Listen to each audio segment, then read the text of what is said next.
Hello and welcome back to DaveTech. In today's quick tutorial, I will show you how to install Projectivity Launcher on Chromecast. Before we continue, a quick reminder.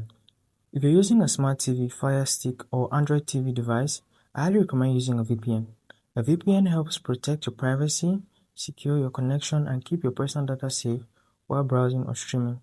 I personally recommend NordVPN. It's fast, reliable, and works smoothly with TV devices.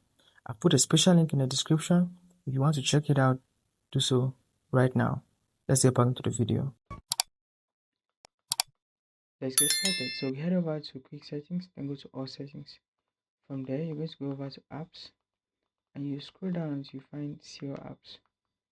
I have my Google Play Store on this list, but you may not because I have this on recently open apps. But I'm showing you the full step-by-step process to get to Google Play Store. So go to See All Apps, head down until you find Show System Apps. And now on this alphabetically, so you're going to scroll down until you find the Google Play Store.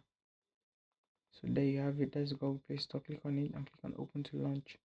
Now when you launch the application, you are greeted with the Play Store. You could search for apps, games, and all whatnot.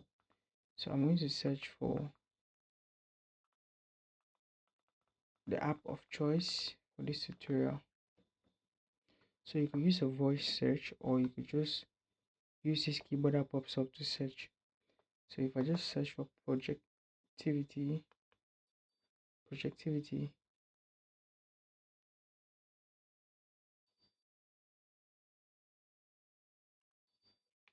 so to do that, you need to use the search button, the Projectivity,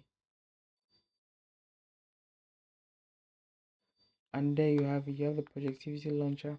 So click on this and you find an install button right here.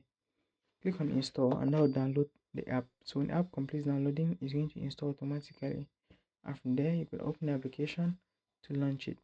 So that's it for this tutorial. If that was insightful and it showed you how to download and install Projectivity to Chromecast, like it, subscribe if you haven't already. This is DaveTech signing out.